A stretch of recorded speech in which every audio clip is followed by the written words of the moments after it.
How you doing, Drew? Wondering maybe why I'm showing you all this, showing you my little training routine, and you know, partly that it's to intimidate you because it's funny, but it's not just that, Drew. It's not just to intimidate you. It's not just because it's funny.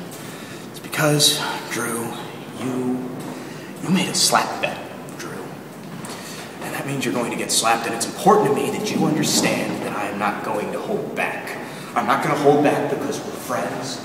I'm not going to hold back because you're a little bit feeble. I'm not even going to hold back because your head is so goddamn out of proportion with your body that I'm worried I'm going to snap it off. No, Drew, I'm not going to hold back because you don't want me to hold back.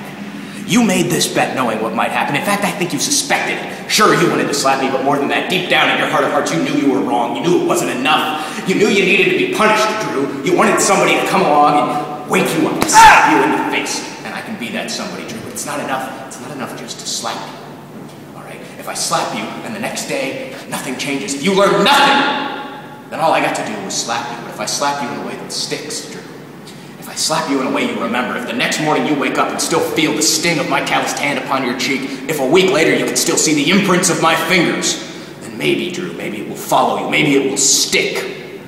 I want it to follow you, Drew. I want it to follow you through your best moments. I want it to be always reminding you that your best isn't enough. I want you to kiss your first wife and remember how it felt when I struck you, Drew. I want you to see your first child born, and I want you to remember what it was like to be humiliated, to be struck down. I want you to be ever driven, Drew, ever aware that your best isn't enough, that you must not ever be the man who was slapped, to become a man who does the slapping, Drew, a man like me.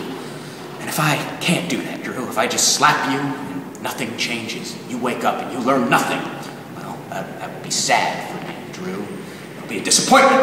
But from that disappointment, I can take two silver linings, Drew. First is that I got to slap you. And the second is, there's always next season. I'll be seeing you, Drew. I'll be seeing you real soon!